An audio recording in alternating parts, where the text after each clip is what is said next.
Okay, so I'm going to start with number 41. So with 41, you've got the square root of 32 times, and then the square root of 2x, and the square root of 3x. So there are various things you could try to do on a problem like this, and various approaches you could take. You could, for example, simplify square root of 32 first if you wanted to, or maybe you notice that if I multiply all this together, because remember, we have the square root of ab equals the square root of a times square root of b.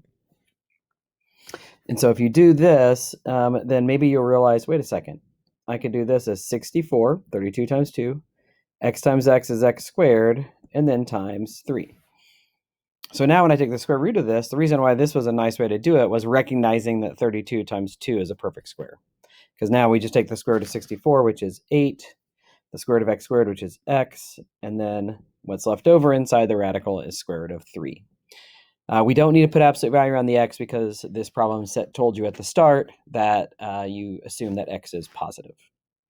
All right, for number 47, you've got the square root of 3a times, and then it's the square root of 12a minus 2 times the square root of 8a squared. Again, there's a lot of different options you have for the order of working things. For example, you could simplify these further if you wanted, and then do your distributive property.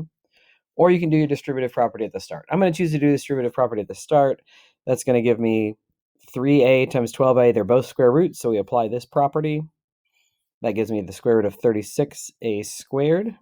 And then minus, and so when I do 3a times, now notice, I've got to multiply the two things that are inside the square roots together. So it's going to be minus 2 times 24a to the third. 36a squared just simplifies to 6a. 24 has a 4 in it, and so we can take a square root of 4 out of that, which is 2, so that gives me 4. When I divide 3 by 2, I get 1, and so that means I can take out 1a, but I do have an a left over. And remember, I divided 24 by 4, so that leaves me with 6. And so I end up with 6a minus 4a times the square root of 6a. And then last one, 53. So for 53, you've got the parentheses square root of 10xy to the third times x times the square root of 5x to the third y minus y times the square root of 10xy cubed, parentheses. So we got a lot to do here. First off, we should probably deal with this. What does this parentheses square root of 10xy to the third tell us? Well, remember that if you've ever have the square root of a times the square root of a, that just equals the square root of a squared, which is a. So if you think about this as the square root of 10xy times the square root of 10xy times the square root of 10xy, well, two of those multiplied together just gives you 10xy, and then you have one square root of 10xy left. So I'm not going to do anything with inside because I'm just going to multiply it all together and then simplify after.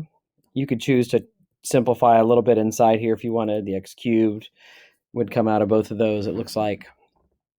And actually, this is xy cubed. The y has the cube on it here.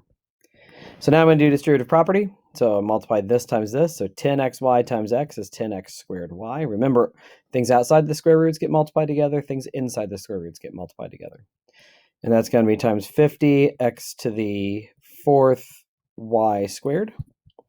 And then minus 10xy squared, square root of 100 x squared y to the fourth.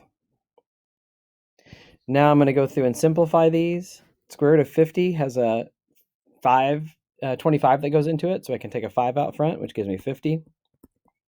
When I divide x to the fourth, I divide the exponent by 2, I get x squared, so I got x squared times x squared that comes from taking the square root of x to the fourth.